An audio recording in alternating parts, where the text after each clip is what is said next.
Me, and I'm going to mention a verse in the book of Jeremiah, chapter 5. I would, as we talk this month off and on about missions, about stewardship, I would be embarrassed to have a church for 40 plus years in one spot and not have any of our young people out serving God. We're supposed to be good stewards, and to steward the gospel and to be entrusted with the lives of young people, not to have anybody serving God. And I think all of us would agree that ought to be a priority. But equally, I'd be embarrassed to have a church meeting 3 times, 4 times a week and have us not be reaching our community. And I just want to, if you this afternoon were at a grocery store or a parking lot or whatever, and somebody got talking to you, do you have a gospel tract? Just that. Do you have a tract? Yesterday, Cody Miller and I were out together during soul winning, and we stopped at an important stop at a Circle K, and this couple gets out of the car, and I had one of those stupid shirts with no pocket, and I left my New Testament in the car, and that's where the tracts were, but I told him, I said, I want to get that couple of tracts. Well, we get in to where the soda machine is, and they start talking to us. I was waiting for them to give us a tract to their church, and they didn't. But we should be prepared to be a steward of the gospel of the grace of God. We're all different here. Some of you, you could sell ice cubes to an Eskimo. You should be winning people to Christ. Others of you, it's awkward for you to talk to your spouse, let alone a stranger. You should at least have tracts to hand out. And so I want us to be stewards of the gospel and stewards of the people in our church. I heard from a parent of some kids that ride our bus, and they said, your church, you won't even believe it. I said, what? I don't know, what about our church? They said, our little whatever, thought it was a boy or girl, walks around the house singing Sunday school songs. Secular family, not going to church anywhere, but somebody here is teaching those little kids songs about Jesus, and they're singing those songs in the home. The siblings hear them, the mom and dad, and the parents like it. It's way better than the stuff they're getting from the rap radio and the junk from anyway. So stewards, every day take care of what God's given you. Your marriage, be a good steward of your marriage if you're married. If you have children, be a good steward of your children, of your gifts and talents. We're going to be in Genesis chapter 13, but let me just read one verse, Jeremiah 5:5. I will get me unto the great men, and will speak unto them, for they have known the way of the Lord. We'll come back to that.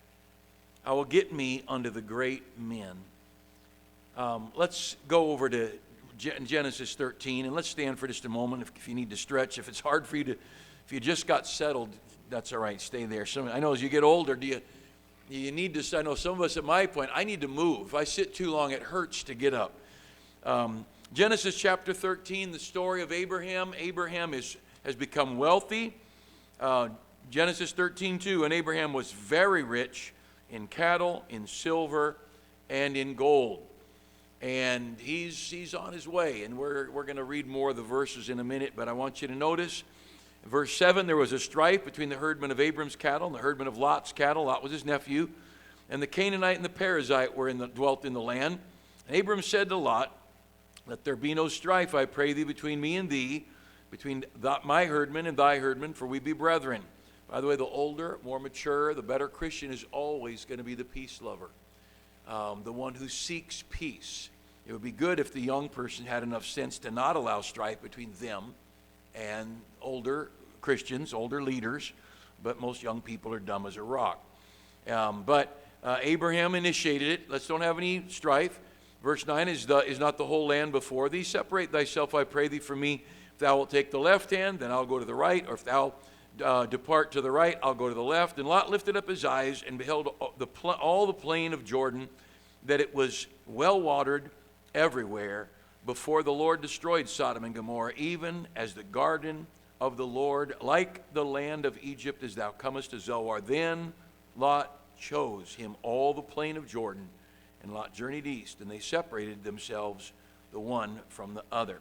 Lord, help us as we look at the scripture, and may there be some principles here that we can live. Please bless these raising children, and those of us whose kids are grown, help us to be wise in the latter years of our life, that we would be prudent and discreet and honoring to you in all we do. In Jesus' name, amen. You can be seated. Talking about stewardship of relationships, stewardship of opportunities. Two of our men, many years, 30 years ago or so, both retired. They are both Navy chiefs. They retired, and I don't understand a lot of military ranks, so I'm the knucklehead, but they both had, in my mind, the same. They were both a chief in the Navy, which might not mean anything, but I figured they were both the same. And one of them, he had all kinds of job opportunities, and the other one, he couldn't find a job. He ended up moving his family out of the area, and he got a good job, but he couldn't find one here. I said, how come and they're both in our church, and they knew each other, and I said, how come he's got all these job offers and you can't find one? He said, well, I'll tell you, Pastor, every time we were up for re-enlistment, he chose to improve his marketability. He learned something. He got requalified. He got into a new area, so he broadened his ability to work, and he knew more. Every time I re-enlisted, I took the $5,000. And he said, so he has got every job opportunity imaginable, and I'm going to have to go hunting a job. And he did keep a good job, and but the idea of what Brother Josh mentioned about improving yourself, don't miss those opportunities. And likewise, we talked about language. It's so important that we learn, and so important that we be able to communicate to people. To you that are young, let me encourage you, and I can say this without a guilty conscience. Learn to look to the older generation. Learn to look to people older than you. Learn their values. Learn their philosophies. Learn their train of thought. How do they get from point A to point B? How do they look at it? And I know a lot of the generation prior, or two generations prior, maybe they're rough, maybe their language is not just right, maybe they're not even Christians. But I'll tell you what, we are about to lose the last of truly great men and great women in America. And when the people that are the oldest and with the most experience wear tie-dyed shirts, and their best memories growing up are Haight-Ashbury or Woodstock, we're in trouble. We're going to have to start telling people, don't look to Grandpa. Just skip Grandpa and go to great-grandpa. This story here, if you look with me at Genesis 13, I'm going to give you maybe 5 principles tonight, and there's some for all of us. Genesis chapter 13, if you look first at verse 5, Lot also, which went with Abram, had flocks and herds and tents. The first thought here, Lot prospered because of who he ran with. Lot was doing well because of the people, of the person Abraham, but it was everything. There was an umbrella of blessing on Abraham, and Lot was under that umbrella. And Lot became very prosperous and very wealthy as he was near to Abraham. And some of you that know maybe some people who'd fit this, I'm not being critical of anybody, just my outside observation. I don't know. I can't tell you factual things. I just know as an outside observer, the ministry of Dr. Jack Hyles was one of the most amazing things ever in this century. No question about it. one of the most phenomenal ministries America's ever seen. And I watched the people, and the people under him were blessed. They were blessed. I'm thinking of people who ran Sunday school classes of 100, 200, 300 adults in their Sunday school classes. People who were overseeing ministries that influenced thousands of people. Every Sunday, they had under their guidance and their leadership maybe 20 buses or 100 buses, and bringing in thousands of people to hear the gospel. And whether it be a rescue mission or a sailor ministry or adult Sunday school classes or college, high school, whatever it might be, we had the unique opportunity of watching people who were under an umbrella, and without exception, everyone who left, their ministry was diminished multiplied times. I'm thinking of one great guy. He's preached here. He's a great guy. I like him. I'd still have him preach here. He's still a great guy, but many years ago. But I would be willing to say he had 2 or 3 ministries at First Baptist. He influenced many hundreds, if not thousands of people. And he had a nationwide ministry, traveling and preaching. And when he left, he pastors a church running about 80, and it's a good church. It's a church you'd enjoy. But he you know what? He's just a normal guy who got under an umbrella. And don't miss this. You get near blessed people, and you will be blessed. You get near blessed people, and you'll have blessed opportunities. It's just a reality. And I could, person after person, I think of my friends when we were back in Indiana, and over the years, people who came and preached here and left. And there is just something about being in the right crowd. And I have labored to be careful who I'm around. And again, as you get older, it's harder to find older preachers to hang around. It's just almost non-existent. You know, it used to be I hung around the old preachers. Now I are one. But Lot also, which went with Abraham, had flocks and herds and tents. He had servants. It wasn't just Lot and his wife and a couple of kids. He was rich because of who he hung around. Could I say to you young people, are you happy? You've got ministries you get involved in. You've got activities. You're from teen choir to orchestra to youth activities to sporting programs, whatever. It wouldn't hurt for you to stay close. Wouldn't hurt you at all. Now, if God puts you in the ministry and sends you, like Seth's talking about Africa and others of our young people scattered around the world, fine, wherever God leads. But it wouldn't hurt at all if God didn't put you there to have you. You could be blessed right here. You could be used right here. You could have God's hand on you and you influencing other people because of who you hang around. If you go somewhere, pick wisely. Pick wisely. People that I know that were very, very used of God here in our church have moved, and sadly to me, I've seen them bounce in this church for a while, and this church for a while, and I don't stay in touch real close with people who left because I feel like they deserve a relationship with their new pastor, and I don't want the years they spent here to keep their heart tied here so that they don't have a tie to their church. And that's why sometimes a former member here, maybe he's in a hospital or maybe whatever needs there are, I may send a text, I may make a phone call, but they have a pastor, and I believe the pastor-people relationship is a sacred thing, and I don't intrude on another man's flock, and if they get out of church, then I'd be happy to be right on top of it. But I'm nice to people. They're getting married, I'll send a note, maybe send a check or something to the kids getting married, but I want them. But I'm thinking of people right now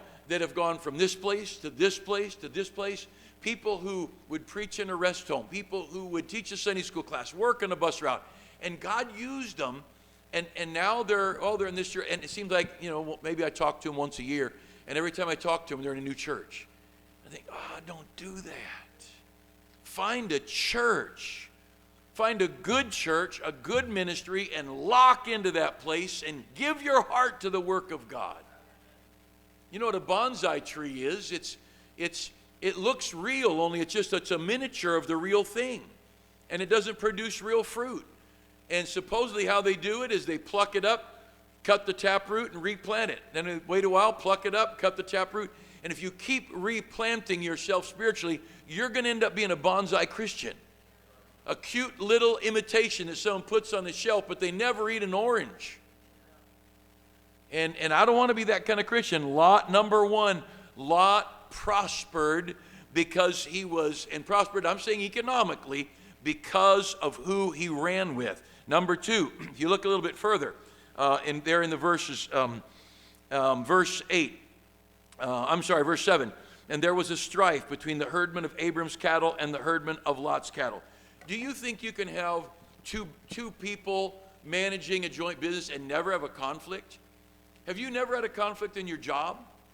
Have you never had a conflict with co-workers? How could you possibly do that? The Smith family, they got relatives working together. I'm guessing there's been a conflict.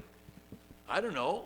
Maybe they're all perfect Christians. They're angelic floating around the machine shop room, but I'm guessing not.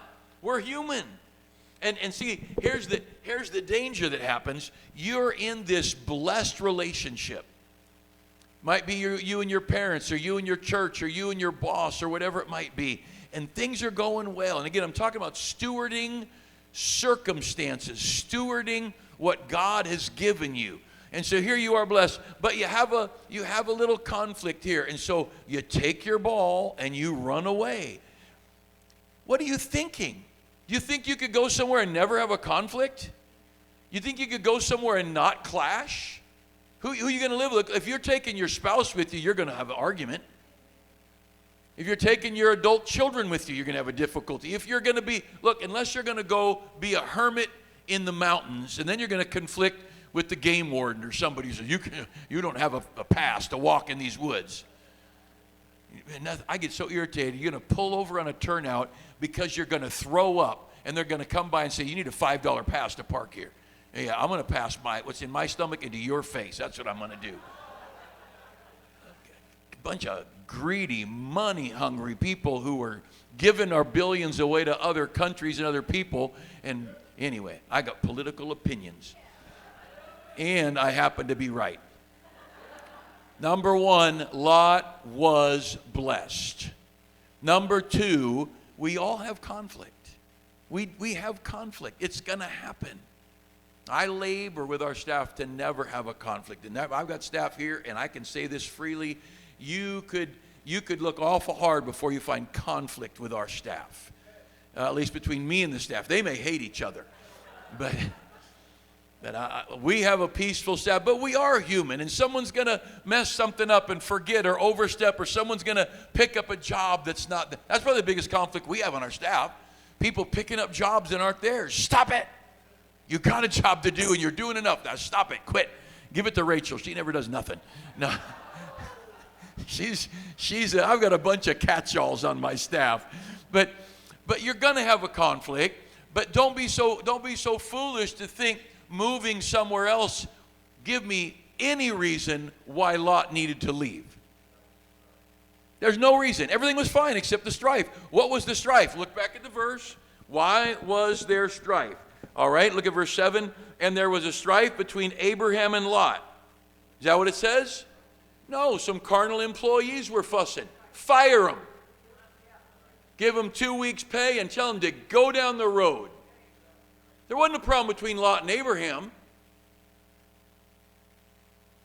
You're going to make some decisions that are going to influence you and your children and your grandchildren.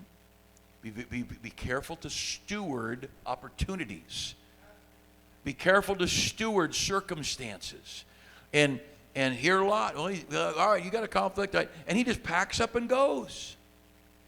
Now, I can just tell you, of course, hindsight is easy. We can all look back. But I don't know if I'd have been smart enough to do it at the time, but I look at it thinking, Lot, turn around, fall on your face, say, Uncle Abe, I am sorry. I'll fire all my employees. Just let me stay close to you. That wouldn't hurt, would it? Considering he ended up committing incest with 2 of his daughters.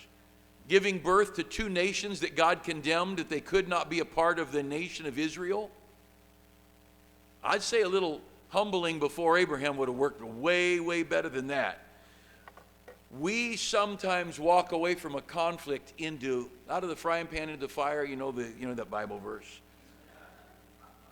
Do not stupidly give up what is good because you found out people were human. If you look there a little bit further, Lot, verse 10, Lot lifted up his eyes and beheld all the plain of Jordan. You want to put that in our terms? He saw this girl and she was so pretty. Maybe you better find out what's behind that pretty. Does she know how to work? Does she think like you think? Does she believe what you believe? Does she want what you want? Does she have the same goals you have? You want 9 children, she wants none. She wants to travel and see the world, and you want to stay in church and serve God.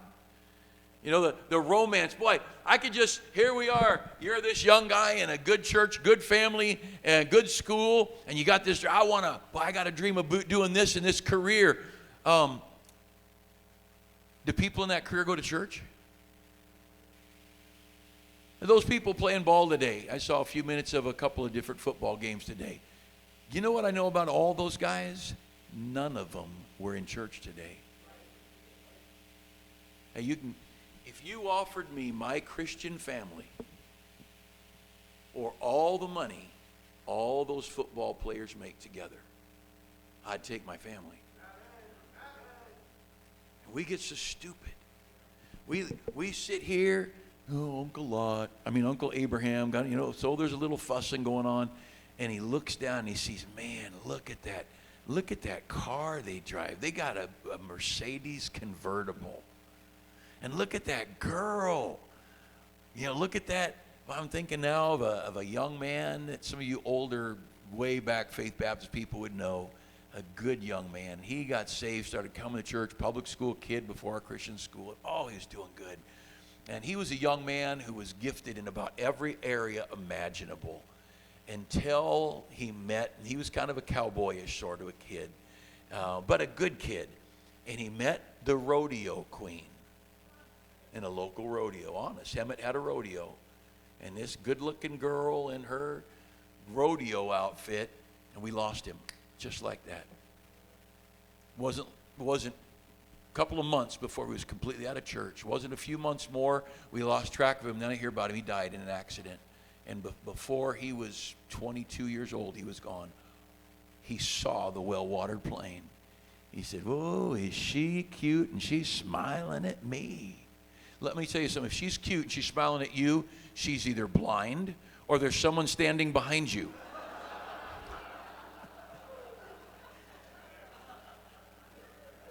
You know these fat, bald old men and some cute girls flirting with them?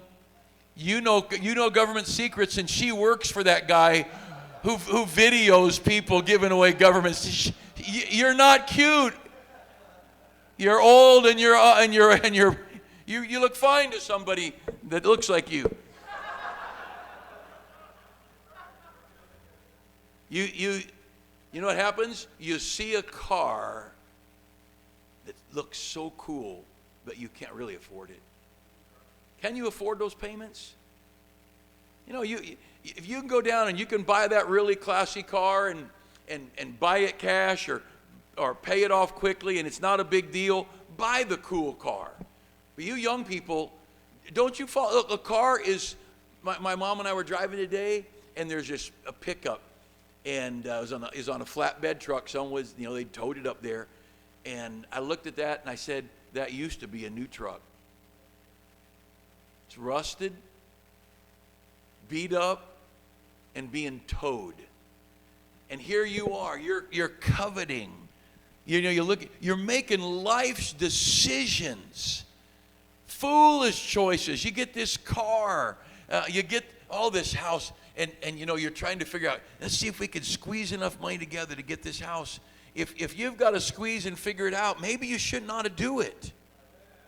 And I can't tell you, that's between you and God, but you be very careful you're not in a comfortable position and then your eyes lead you to a very uncomfortable position because of how good it looks. Let me explain something. If you go home tonight and you've got a key to the door, if the lights go on and off and the water goes on and off, and you can get into bed tonight, cover up with those sheets, lay on your perfect MyPillow, and go to sleep. Watch this. Every one of us is in the same position. Some are $300,000 in debt on their MyPillow. Some just need their $2,000 for next month's rent and their MyPillow. You be very guarded about those well-watered plains.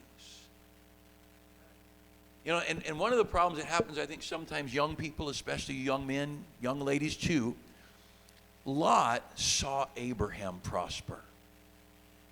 And he saw Abraham and Sarah and servants and gold and silver, and Abraham's the top dog. And Abraham, I could see Lot saying, I want to be the top man. All right, you want to separate? I'll show you. I could do it. Probably not. And if you can, it's going to be 20 or 30 years before you're where Abraham is. Abraham got where he was over decades. You're a young knucklehead. Be okay with your rental. Be okay with your beat-up car. Be okay. You know there's nothing wrong with not being in debt.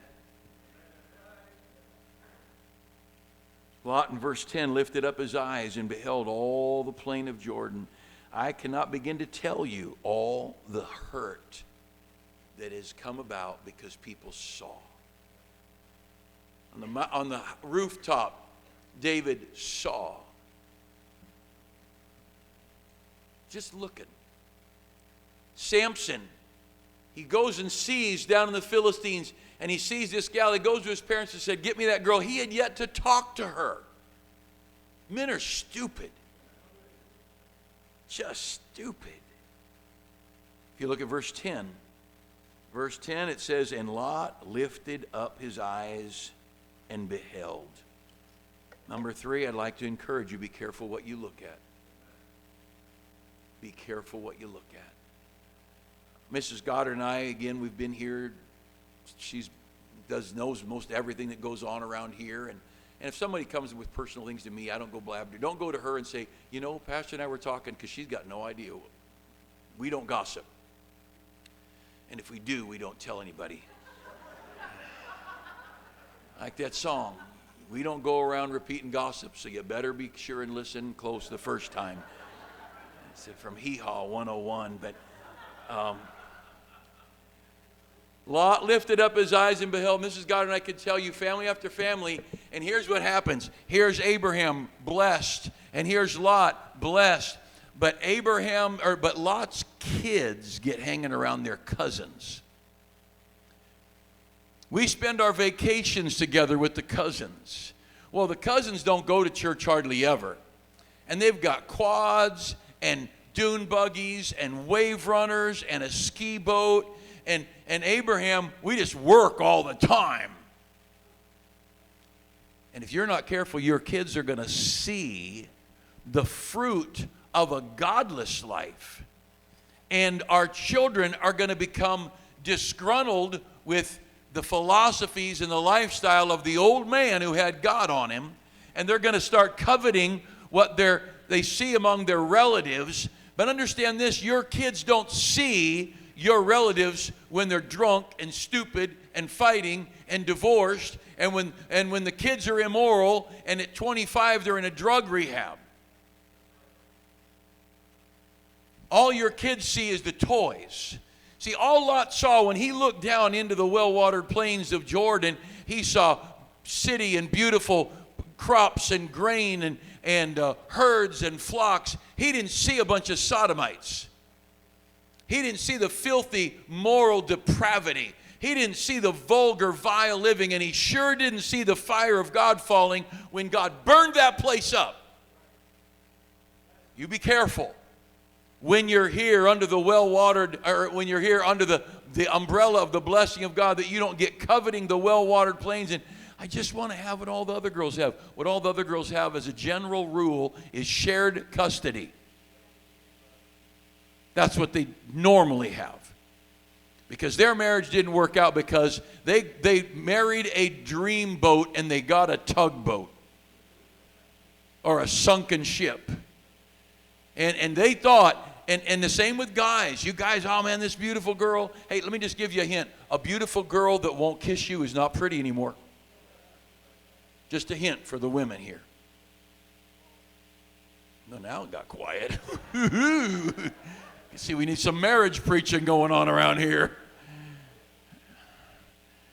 You better be careful what you're buying.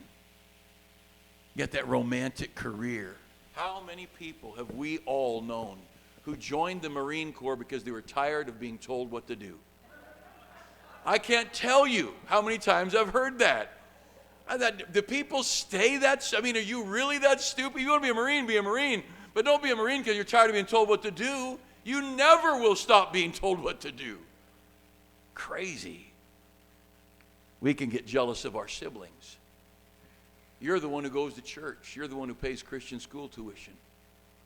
You're the one who lives in a simpler home and simple, everybody in the house doesn't have a car. And you as an adult, you get looking at your siblings. Oh, they're going on a cruise. And we're going to the I Love My Church banquet for $50. Be careful. Be very careful. You could start getting covetous of what your adult siblings have. Can I tell you, I've watched the adult siblings over the years. It don't always turn out so good. You know, the sad thing about making decisions on what you see is you only see what's there today. You get frustrated with your spouse, frustrated with your spouse, frustrated with your spouse. And normally people don't walk out on their spouse just to walk out. But they get enough frustration and then somebody enters their life. The devil knows they're frustrated. And he sends one of his imps along that's nice and pleasant and good looking and understands you and will listen to you. And for all you know, they're the devil incarnate. And you will walk away from somebody who's solid and steady and consistent and run off with somebody who's going to lead you to Sodom and Gomorrah. This lady sat in my office, good lady.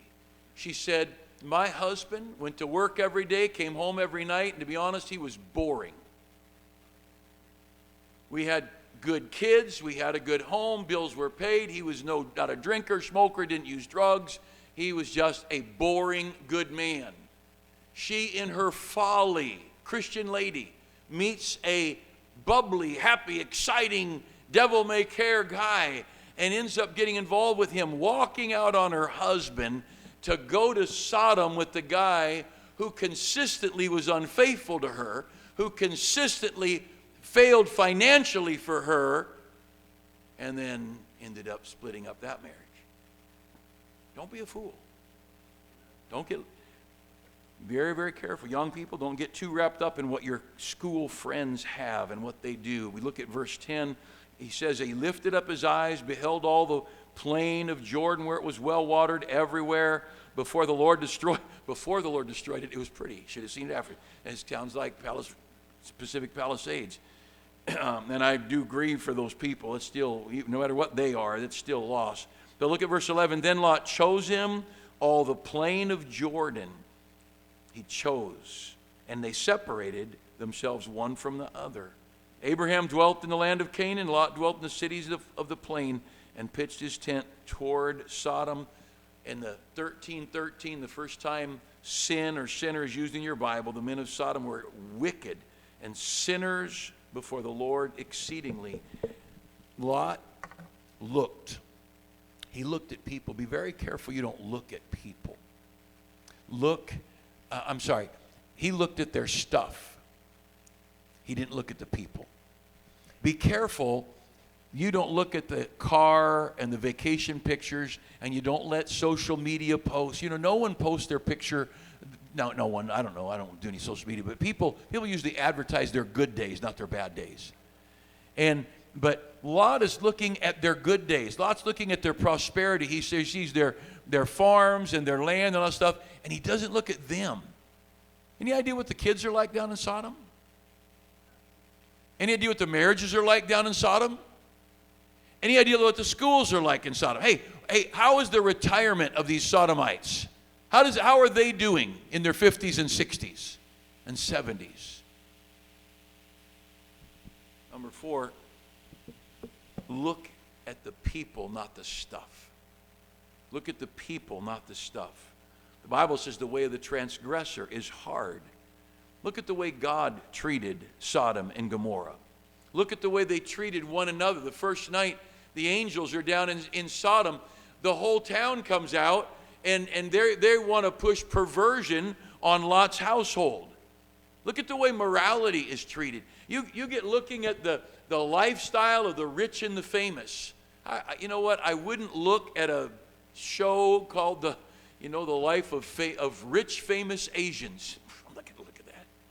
Who cares? I'm not an Asian. I'll never be rich and famous or an Asian. Until maybe I get to heaven, then I might be rich. Might not be an Asian still. I don't know how that all works. Proverbs 17:24 says this: the eyes of a fool are in the ends of the earth. Does not need to be evil stuff to ruin you. You get that credit card debt. You get that car debt. Then you get the second car debt. Then you get another credit card debt. And then you get a little bit behind in a bill and you borrow some money here. Or you get into a house that's beyond what you can afford. None of those things are sinful, but together they'll destroy you. There doesn't have to be evil people. There's some if the people in the little cul-de-sac we live on, there's 6 houses in that family, in that cul-de-sac. And there's one older couple that doesn't speak English, and we just smile and wave and say hi to them. But everybody else, we could sit out in the front yard and drink iced tea and visit and get along just fine. It wouldn't be sinful for me to have a relationship there. None of them go to church. There's no indication of any Bible, of any God, of any spiritual values, of any eternal thinking. They're not bad people. See, the devil gets you looking, well, they're not bad people. They're not doing anything wrong. They only drink on New Year's Eve. Well, are they going to help your kids be better Christians? They're going to help your marriage when you get in that dark hour? Proverbs 37:1 says, be not envious against the workers of iniquity. Lot chose wealth. Lot chose what looked comfortable. Lot chose what seemed an easier life. Lot chose what seemed more prosperous. You've heard stories of people who won the lottery and how it didn't always go so well. I don't know how many millions of people have left California to move east. And I don't want to pick on people because I don't know. But I'd be willing to guess if you took all the people who left California because it was easier somewhere else, I'll bet it's not easier. I don't know. The ones I know it's not. The ones I know, they've still got the same problems. They're still married to that same person. When, just in closing and talk about some of you that are older, that means 90.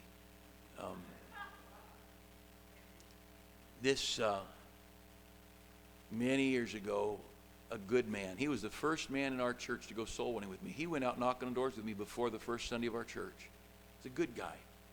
He had been at Central Baptist in Pomona when Ray Bateman was the pastor. Great church, huge church. I mean, it was the Baptist church in Southern California. And he'd been a soul winning partner, one of Ray Bateman's soul winning partners. And so he was out soul winning with me. And he retired. He was a truck driver, and he had a great big old Ford diesel truck. And no, it was a regular gas engine truck because he had me work on it. And he had a big fifth wheel trailer. And he said, Pastor, and when he went camping, because they'd go camping sometimes, they'd go to a campground and he'd run church. He loved preaching in the campgrounds. And he said, we'll go to a campground and I'll walk around and tell people, hey, Sunday morning, we're going to have church at my campsite. Bring your chair. And he'd get to preach. He loved that. He just thought that was the coolest thing ever. And so he decided to sell everything and go on the road with his truck and his trailer. And he just run around the country. And a few months later, I get a phone call. And by the way, I didn't remember to tell you this. His truck was so big and his wife was so short, she couldn't drive the truck. So they're off somewhere in the east in a campground, and he had a heart attack and died. She couldn't drive their truck. She had not a friend. She didn't have a church. She didn't have a pastor. She had nothing. He did her no favor, fulfilling his dream. He'd been better off staying here being a bus driver and a Sunday school teacher.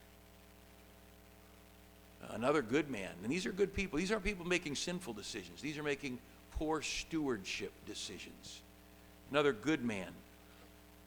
He was from the South and retired here and had a ton of equity and sold his house and property and moved to the place that he grew up, and he bought his acreage and his house, and they had a pond and deer and all that stuff. They were there a couple of years. Of course, they didn't have any church friends, and they're so far out in the country, they never really got around people.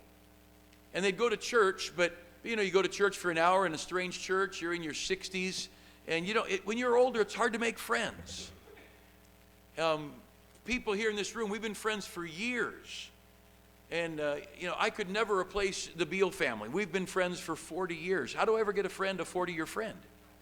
It's not possible. I don't have 40 years left. And so they were acquaintances. And the same thing. Husband got sick. Husband died. Now there's a wife on her beautiful 10, 20 acres, whatever it was. Got her nice pond. Got her deer out in the front yard. She's all by herself in the middle of nowhere. Not a pastor. Not a friend. You guys, you need to think about this. You men, most of us are going to die before our spouse. Where are you going to leave her? You got to figure that out. I'm just saying, tonight I want to challenge you. Don't look for this dream place, because there are no dream places. Septic tanks still get plugged up. Power still gets taken out. Your cell phone coverage doesn't work there. You're gonna go somewhere, and I'm not saying it's wrong to move. I'm telling you, just think. Don't just look at the well-watered plains. I remember thinking at one point, I would love to go pastor in Montana. Mountains and hunting and fishing. What would I do with a snow shovel right now? I can't even walk up these stairs. That would have been a really bad idea. Now, it's okay if you're 30, but it's not okay if you're in your 60s. Bill Smith is not going to be shoveling his half-mile sidewalk to the mailbox. His 3 feet of snow, an elk would kill him on the way. I have no idea what you should do, but I know this. These circumstances come around us. Let's be a good steward of those circumstances. Everybody here's got to figure this thing out. I'll just give you a couple of thoughts. I would not take a job that would keep me from God.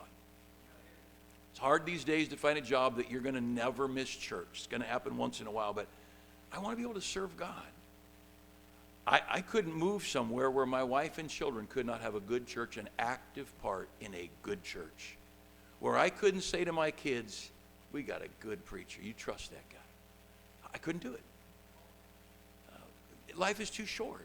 Now, my kids may choose to get out of church as they get older. That's up to them. But I'm at least going to put them in a good place. I at least don't want to make a decision where when the person who's doing my funeral says, well, his wife says he was a good man. I'd like whoever does my funeral to know me. And you got to make some decisions. Steward those circumstances. And it's not about how good it's not those well-watered plains. There's a lot more to life. Lot would have been better off toughing it out in the hills of Judea than in those well-watered plains. If you don't know the story, you can read the next couple chapters. It's the most tragic ending of a very good man's life. And just one more thought. probably Lot got his taste for Zoar when he followed Abraham to Egypt. Had Abraham not gone to Egypt, Lot wouldn't have got that taste. And Abraham was able to go to Egypt, another sermon, but Abraham was able to go to Egypt and come back and stay clean. But Lot wasn't. Sometimes we can face something and do okay, but our kids can't. Let's be good stewards, all right? Father, help us to be wise. There's 1,000 decisions going to be made by the people in this room in the next year and next few years.